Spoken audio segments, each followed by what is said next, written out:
नमस्कार साथियों, मैं आशीष कुमार।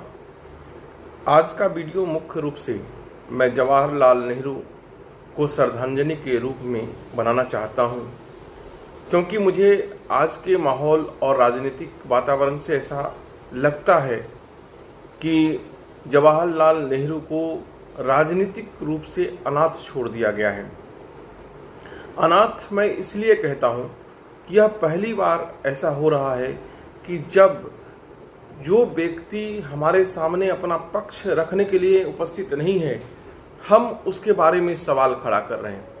और सबसे बड़ी बात कि जवाहरलाल नेहरू जिस कालखंड का नेतृत्व कर रहे थे, उस समय उनके कैबिनेट में कोई ऐसा व्यक्ति नहीं था जिनका कद जवाहरलाल नेहरू से छोटा रहा हो। इतने बड़े बड़े कद्दावर नेताओं के बीच देश को नेतृत्व देने वाले जवाहरलाल नेहरू का विचारधारा का कोई पक्षकार नजर नहीं आ रहा है। और खासकर कश्मीर के मामले में ऐसा लगता है कि कश्मीर में जनमत संग्रह का निर्णय लेकर के नेहरू ने एक बहुत बड़ी गलती कर दी। आज जो हमारे आरएसएस या भाजपा के लोग हैं, उनका सबसे मुख्य उन पर आरोप यह है कि उन्होंने कश्मीर के मुद्दे को संयुक्त राष्ट्र संघ में ले जाकर भारत भूमि को एक प्रकार से पाकिस्तान को देने का काम किया। और आज जो नासूर हम लोग को दिख रहा है, पाक ऑक्यूपाइड कश्मीर या पाक अधिकृत कश्मीर, उसका पूरी जिम्मेवार नेहरू थे। और उसका कारण यह था कि उन्होंने इस मसले को लेकर के संयुक्त राष्ट्र संघ में गए। साथियों, एक बात समझने का है या जानने का है, आज दुर्भाग्य यह है कि हमारा नौजवान झूठों के सरदार के नेतृत्व में देश को आगे बढ़ते हुए देखना चाह रहा है। हम सच का अन्वेषण करने का साहस खो दिया है। अब हम हर चीज व्हाट्सएप और फेसबुक से पा लेना चाहते हैं। हमको लगता है कि किताब में हजारों पृष्ठ उलटने से अच्छा है जो 2 लाइन का मैसेज व्हाट्सएप पर आया है, वायरल हो रहा है, वही सच्चाई है। साथियों, क्रॉस वेरिफिकेशन किसी भी चीज के तथ्य को पड़ताल करने का एक सबसे बढ़िया तरीका है। और जो वैज्ञानिक सोच रखते हैं वो तो यही मानते हैं कि ट्रायल एंड एरर, सच खोजिए और सच के साथ आगे बढ़िए। अगर कोई गलती समय के साथ नजर आती है तो उसको करेक्ट कर लीजिए। बहुत कम लोग होंगे इस देश में जिनको यह लग रहा होगा कि कश्मीर का मसला अगर यूएनओ में नहीं गया होता तो आज शायद पाक अधिकृत कश्मीर हमारा होता। ये जो काश शब्द है, काश शब्द के साथ आप कुछ भी जोड़ सकते हैं। जैसे कई बार मन में आता है कि अगर सरदार पटेल प्रधानमंत्री होते तो ऐसा हो जाता, लेकिन हमारे बहुत मित्रों को पता ही नहीं है कि सरदार पटेल का देहांत कब हुआ था और गांधी ने सरदार पटेल की जगह नेहरू को क्यों चुना। तो कई इतिहासकार या कई लोग का मानना है कि उस वक्त सरदार जिस उम्र के दहलीज पर थे, उस वक्त उनको देश का नेतृत्व देना एक प्रकार से देश को 1 साल के बाद अनाथ कर देने जैसा था। पाकिस्तान को आप देख रहे हैं कि जिन्ना जब वहां के गवर्नर जनरल बने तो उसके मुश्किल से 2 साल के बाद ही उनका देहावसान हो गया और पाकिस्तान अनाथ हो गया। सरदार पटेल की भी उम्र आयु अवधि कुछ इसी प्रकार का था और उनका भी यही हुआ कि आज़ादी के मुश्किल से 2 साल तक भी वह जीवित नहीं रहे और 15 दिसंबर 1949 को वह देश को छोड़कर चले गए। ऐसा हम लोगों को लगता है कि गांधी चाहते थे कि भारत का नेतृत्व एक ऐसा व्यक्ति के साथ हो, एक ऐसा व्यक्ति करे जिसका सोच आधुनिक हो, जो पढ़ा लिखा हो, और जो दुनिया जानता हो और जिसके नेतृत्व को दुनिया स्वीकार करता हो। उस लिहाज से नेहरू से बड़ा नाम कोई और वहां नहीं था। गांधी चाहते तो स्वयं भी देश का नेतृत्व संभाल सकते थे, लेकिन गांधी भी यह बात जानते थे कि अब उनके पास समय नहीं है, और यही सच्चाई सरदार पटेल के साथ भी था। आप यह सोचिए कि अगर सरदार पटेल गांधी के इस निर्णय से सहमत नहीं होते तो क्या उनके जैसा व्यक्ति या उनके जैसा ताकतवर नेतृत्व क्या किसी दबाव में आकर के जवाहरलाल नेहरू जैसे कम उम्र के लड़के के नीचे काम करना स्वीकार करते? बिल्कुल नहीं। सरदार पटेल कमजोर कभी नहीं थे, लेकिन वह इस सच्चाई को समझते थे कि नेहरू गांधी का एक बेहतर चुनाव है, और उसका परिणाम यह हुआ कि देश इंदिरा गांधी तक किसी न किसी राज्य को भारत में मिला रहा था। आप सब को पता होगा कि सिक्किम पहले भारत का हिस्सा नहीं था, जिसे इंदिरा गांधी ने भारत में मिलाया। हो सकता है कि कुछ वजह से सरदार पटेल या नेहरू या उस वक्त के नेतृत्व से सिक्किम छूट गया हो, या सिक्किम को नहीं मिलाया जा सका हो, लेकिन इंदिरा गांधी ने इस गलती को ठीक किया। अगर आप में सामर्थ्य है तो नेहरू के गलतियों को आप ठीक कीजिए, नेहरू के निर्णय पर समीक्षा कीजिए। नेहरू के निर्णय अब आलोचना से परे हैं। आलोचना से परे इसलिए हैं क्योंकि अब नेहरू अपना पक्ष रखने के लिए यहाँ आने वाले नहीं। और जहाँ तक बात जनमत संग्रह का है, तो जनमत संग्रह सिर्फ कश्मीर के लिए कश्मीर में ही मांग किया गया था, ऐसा नहीं है। जूनागढ़ का भी विलय जनमत संग्रह के ही आधार पर हुआ था, और दोनों में एक प्रकार की सिमिलरिटी थी, दोनों में एक समानता था। जम्मू कश्मीर का राजा हिंदू है और जूनागढ़ का राजा मुसलमान था। जूनागढ़ की अधिकतम आबादी हिंदू थी और कश्मीर का अधिकतम आबादी मुसलमान था, लेकिन जूनागढ़ के पास में कोई ऐसा नेतृत्व वहाँ पर नहीं था जो पाकिस्तान के साथ, जैसे अब्दुल्ला कश्मीर में थे, जो वह हरगिज नहीं चाहते थे कि कश्मीर का विलय पाकिस्तान में हो, और उन्होंने मुसलमानों को एकजुट कर भारत के साथ मिलने के लिए तैयार रखा। और जिस प्रकार से जूनागढ़ का मुसलमान नवाब पाकिस्तान जाना चाहता था, ठीक उसी प्रकार हरि सिंह जो हिंदू राजा था, वह कश्मीर को एक स्वतंत्र राज्य बना करके रखना चाहता था। और सबसे बड़ी बात क्या है कि हरि सिंह का नजदीकी आरएसएस के गुरु गोलवलकर से बहुत करीब का था, और इस बात पर कभी आरएसएस के लोग नहीं आपसे डिबेट करना चाहेंगे, चर्चा करना चाहेंगे कि कश्मीर विलय के समय आरएसएस का स्टैंड क्या था। और आप एक प्रकार से घटनाक्रम को अगर मिलाते जुलाते देखते रहने की देखिएगा तो आपको लगेगा कि वह गुरु गोलवलकर ही थे जो चाहते थे कि हरि सिंह एक हिंदू राष्ट्र का नेतृत्व करे और दुनिया में हिंदू राष्ट्र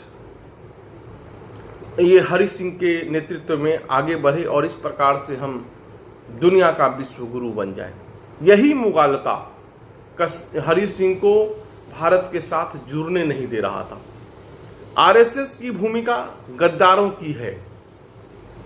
आरएसएस की भूमिका पर चर्चा जितने सार्वजनिक ढंग से होना चाहिए था आज के दौर में नहीं हो पा रहा है। मैं ये नहीं कहता कि हम जो कह रहे हैं आप उसी को मानिए, लेकिन अगर हम कोई बात कह रहे हैं तो आप उसे, अगर आपको लगता है कि ये बात गलत होगा तो आप उसे सही मान करके चेक कीजिए। अगर हम कोई बात कह रहे हैं, अगर आपको लगता है कि वह सही है तो उसे गलत मान करके चेक कीजिए। ये इसी को हम लोग क्रॉस वेरिफिकेशन कहते हैं। आरएसएस की भूमिका आपको देश के विभाजन के समय भी नजर में नहीं आएगा। आप देखिएगा कि आरएसएस के लोग या उनके अनुषांगिक संगठन देश के विभाजन को लेकर के आज सड़कों पर बहुत उछल कूद मचाते रहते हैं, लेकिन यह उछल कूद उस दिन कहां था जब देश हमारा बट रहा था, जब कश्मीर में कबायलियों ने हमला कर दिया था। आपको शायद याद होगा या शायद मालूम होगा कि कश्मीर पर जो हमला हुआ था वह उसमें कुछ पाकिस्तानी फौज थे, कुछ स्थानीय लड़ाके थे। जब स्थानीय लड़ाके का इस्तेमाल पाकिस्तान कर सकता था तो आरएसएस कश्मीर के तरफ से या भारत के तरफ से अपने लठेतों को लेकर के आगे क्यों नहीं बढ़ा? क्योंकि उस वक्त तो ऐसा कोई बहुत बड़ा एटम बम लेकर के तो पाकिस्तानी आए नहीं थे। उस समय के अधिकांश बंदूक लाठी से थोड़ा ही अच्छे हुए करते थे। ऐसे में अगर आरएसएस अपने स्वयंसेवकों के साथ में कश्मीर मूव कर गया होता तो शायद आज पीओके नहीं देखने को मिलता। और यह बात भी ध्यान रखने का है, आरएसएस के लिए विकल्प था वहां मूव करने का, लेकिन जवाहरलाल नेहरू के लिए विकल्प नहीं था।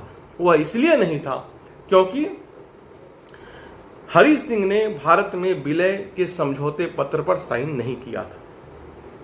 इस प्रकार से उस वक्त के जो हमारे गवर्नर जनरल, अंग्रेज गवर्नर जनरल थे, उन्होंने जवाहरलाल नेहरू और पटेल को समझाने में कामयाब रहे कि इस हालत में अगर हम कश्मीर पर हमला करते हैं तो यह आज़ादी के तुरंत बाद हमारा आक्रामक स्वरूप को दुनिया के सामने स्थापित करेगा।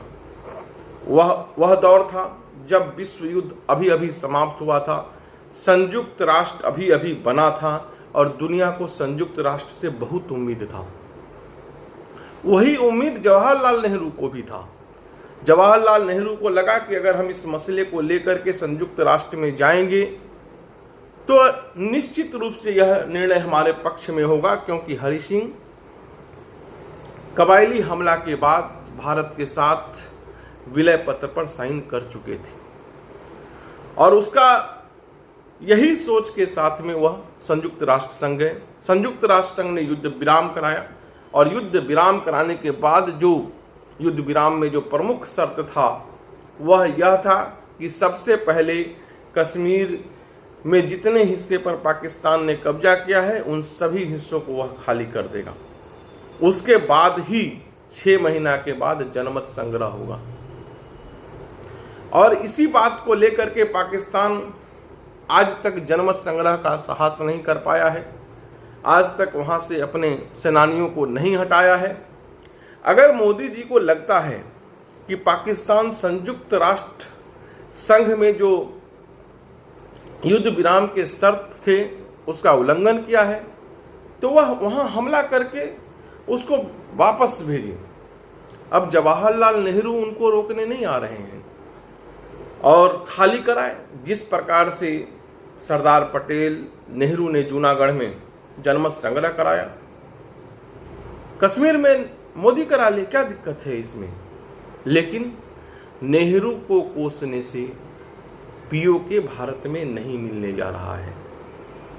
पीओके मिलाने के लिए आपके अंदर इंदिरा गांधी वाला साहस चाहिए, नेहरू वाला साहस चाहिए, नेहरू का नेतृत्व वाला साहस चाहिए और पटेल जैसी बुद्धि चाहिए। भारत में गोवा बहुत दिन के बाद मिला, लक्षद्वीप ये सब बहुत दिन के बाद मिला। इस प्रकार से सरदार पटेल के जाने के बाद भारत का एकीकरण खत्म बंद नहीं हुआ था और मैं वर्तमान नेतृत्व को कहता हूं आज भी भारत के एकीकरण का संभावना समाप्त नहीं हुआ है। उस संभावनाओं के लिए आपको संघर्ष करना होगा। मोदी जी से मैं साफ कहना चाहता हूं, बांग्लादेश को आपने कुछ जमीन दिया है अपने मित्र के पावर स्टेशन को बनाने और उसके बिजली को बेचने के लिए। यह आरोप आप पर कई बार लग चुके हैं और आप भी जानते हैं कि आप 1 इंच जमीन भारत के नक्शे में जोड़ नहीं पाए। आप गलतियों को ठीक करिए। नेहरू के आलोचना या नेहरू की शिकायत करने से कुछ नहीं होने वाला है। वह बेटा बहुत अकर्मण्य होता है जो अपने बाप से अपेक्षा रखता है। जब आप जवान हैं, आपके पास समर्थन है, आपके पास शक्ति है, तो पिता के सपनों को पूरा करने का साहस और धीरज आपके अंदर होना चाहिए।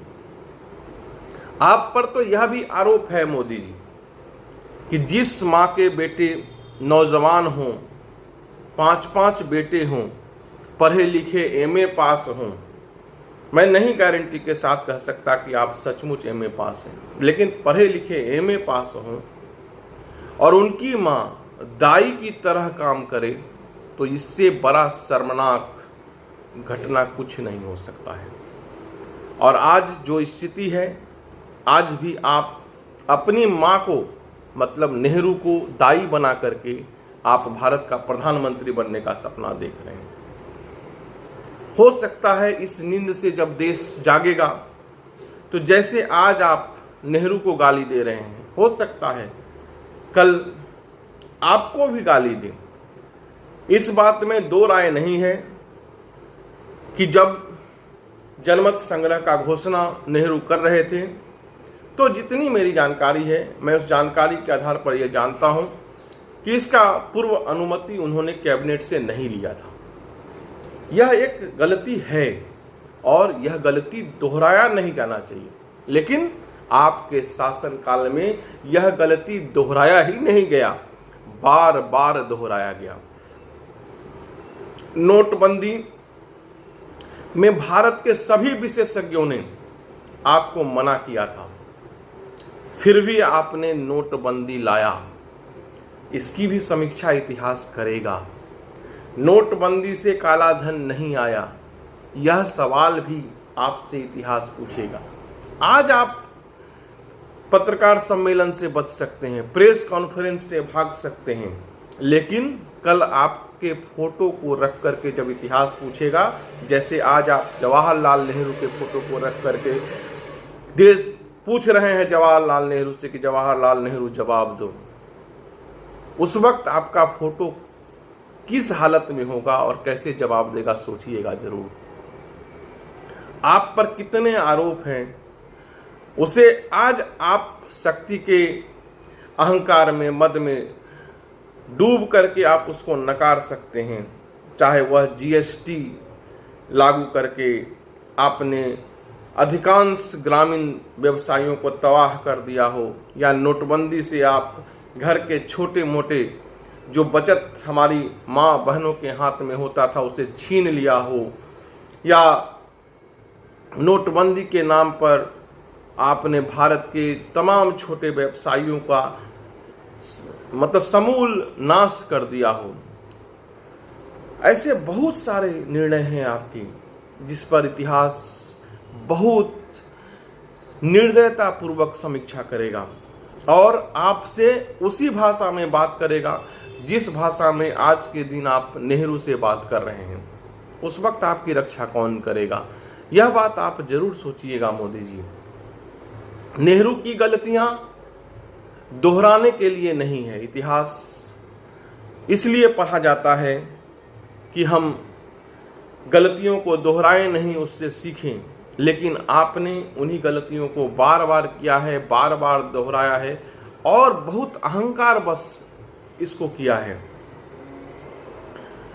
और यही चीज हम आने वाले को भी कहते हैं और कांग्रेस के हम अपने नेतृत्व को भी कहते हैं कि जवाहरलाल नेहरू के विचारधारा के प्रति जिस प्रकार का जागरूकता अभियान कांग्रेस को चलाया जाना चाहिए, क्योंकि यह एक बहुत अजीब हालात देश में है कि भारत के संसद में झूठ बोला जा रहा है और उसका प्रतिकार हम नहीं कर पा रहे हैं। उस पर कहीं कोई शिकायत नहीं है। मोदी ने खुलेआम नेहरू के खिलाफ झूठ बोला और कांग्रेस उसकी शिकायत तक नहीं की। आखिर कांग्रेस क्या सोच रही है, यह हम नहीं समझ पा रहे हैं, लेकिन हम अपने जैसे कार्यकर्ताओं को जो अपने माता पिता और पूर्वजों पर आस्था और प्रेम रखते हैं, मैं उनसे आग्रह करता हूं कि नेहरू भी आपका एक पूर्वज थे। उनसे उनके निर्णय में हो सकता है कई गलतियां रही हो, लेकिन उनका नियत गलत कभी नहीं रहा होगा। और नियत उनका कोई अडानी भी नहीं था, उनका कोई अंबानी भी नहीं था जिसके लिए वह देश का खजाना लूट करके उसको सौंप देते। नेहरू ने अपना हर चीज लुटा कर देश को आजादी का स्वाद चखाया है। नेहरू वह व्यक्ति नहीं थे जो मौका परस्त बन करके देश पर राज किया हो। इसलिए मैं कहता हूं कि आलोचना कीजिए, इतिहास के निर्णयों की समीक्षा कीजिए, लेकिन यह मत सोचिए कि इतिहास आपको छोड़ देगा। निर्णय की जो प्रक्रियाएं हैं उसमें सुधार लाइए। मैं 1947 से 14 तक के शासनकाल को देखता हूं तो जनता को कुछ न कुछ मिला, चाहे वह रोजगार के दृष्टिकोण से मिला हो, चाहे ताकत के दृष्टिकोण से मिला हो। कांग्रेस ने भारत की जनता को एमएलए एमपी वाला ताकत दिया कि आप किसी से भी सवाल पूछ सकते हैं, किसी से भी हिसाब ले सकते हैं। लेकिन मोदी जी, आप तो पीएम केयर फंड का हिसाब देने की स्थिति में नहीं है।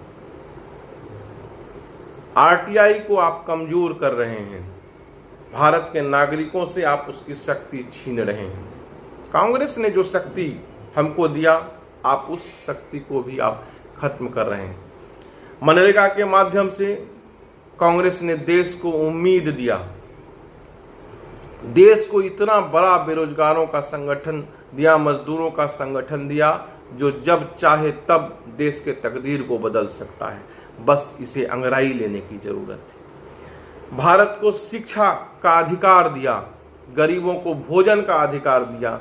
आप यह सब अधिकार को कम कर रहे हैं, इसे खत्म कर रहे हैं। मैं इतना ही चाहता हूं कि जितने अधिकार नागरिकों को मिला, नागरिकों को उसकी रक्षा स्वयं करना होगा। अगर सड़कों पर आप उतरना बंद कर दीजिएगा तो आप समझ लीजिए कि आपके लिए संविधान सिर्फ किताब बन करके रह जाएगा। आप यह जरूर सोचिए कि 2014 के बाद कितने रैलियों में आपने भाग लिया, कितने ऐसे रैलियों में आपने भाग लिया जो आपके अधिकार को बल प्रदान करता हो। अगर ऐसे रैलियों की संख्याओं में 2014 के बाद कमी आई है तो आप समझ लीजिए कि आपकी नागरिकता धीरे धीरे छीनी जा रही है। उसके लिए आपको ही खड़ा होना होगा, उसके लिए आपको ही लड़ना होगा। आज का वीडियो का मेरा यही संदेश है। उम्मीद करते हैं आप सबको अच्छा लगा होगा और आप सब हमारे इस वीडियो को अधिक से अधिक शेयर कीजिएगा, लाइक कीजिएगा। अगर इस वीडियो में कोई कमी है तो कमेंट के माध्यम से आप हमको सलाह सजेशन भी दीजिएगा। अगर आपको यह ना पसंद आई हो तो आप डिसलाइक करके भी अपना मंतव्य से हमको जरूर अवगत कराएं। यही डेमोक्रेसी है और हम चाहते हैं कि डेमोक्रेसी हर नज़रिए में साफ झलके। हम आपस में मत भिन्नता तो रखें, लेकिन बैर नहीं रखें, द्वेष नहीं रखें। जय हिंद, जय भारत।